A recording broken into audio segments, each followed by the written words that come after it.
दुनिया के नक्शे पर मिडिल ईस्ट कहा जाने वाला क्षेत्र एक बार फिर वॉर जोन बना हुआ है, जहां कई मोर्चों पर जंग जारी है।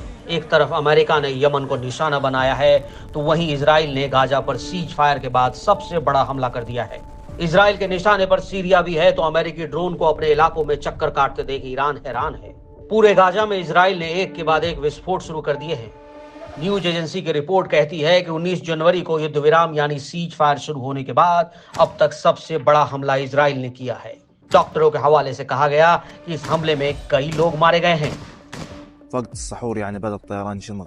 रमजान के समय विमानों ने हम पर हवाई हमले शुरू कर दिए और लोग दहशत और आतंक से घिरे हैं। हम युद्ध विराम की तरफ हैं, लोगों की स्थिति थोड़ी स्थिर हुई है, लेकिन अचानक वो बताते हैं कि युद्ध फिर से शुरू हो गया। युद्ध विराम को तोड़ते हुए लोगों को फिर से भय और दहशत में डाल दिया है। विमानों ने अचानक युद्ध विराम का उल्लंघन किया, लोगों पर आग और विस्फोटक बमों की बौछार की है।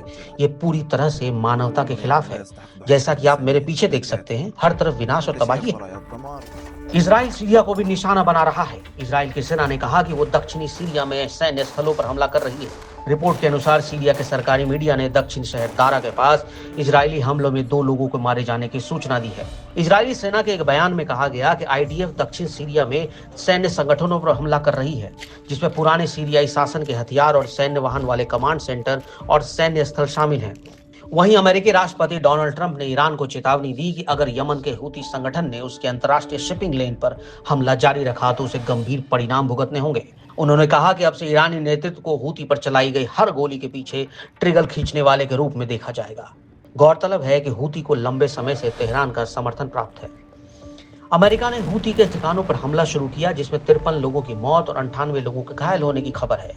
यह अमेरिकी हमले अभी भी जारी हैं। अमेरिका ने लाल सागर के शिपिंग जहाजों पर बार-बार हमला करने पर हूतियों के खिलाफ कार्रवाई शुरू की है, जिससे महत्वपूर्ण व्यापार मार्ग पर बड़ा दबाव पड़ा है। हमारा निर्णय स्पष्ट था। हमारा टारगेट केवल इजरायली दुश्मन से थे, लेकिन अब अमेरिका भी प्रतिबंध में शामिल होंगे। अमेरिका ने समुद्र को युद्ध के मैदान में बदला है, जिससे इंटरनेशनल जहाजों के परिवहन में दिक्कतें आएंगी। इसलिए सभी देशों को यह पहचानना चाहिए कि समंदर में कौन खतरा पैदा कर रहा है। यह अमेरिका सभी का दुश्मन है। एक अमेरिकी MQ-4C जासूसी ड्रोन को ईरान के हवाई क्षेत्र के करीब पाया गया। यह रिपोर्ट नूर न्यूज एजेंसी ने ईरान के हवाले से छापी है। रिपोर्ट के अनुसार अमेरिकी ड्रोन ईरान के लड़ाकू विमानों के बाद मुठभेड़ के बाद पीछे हट गया।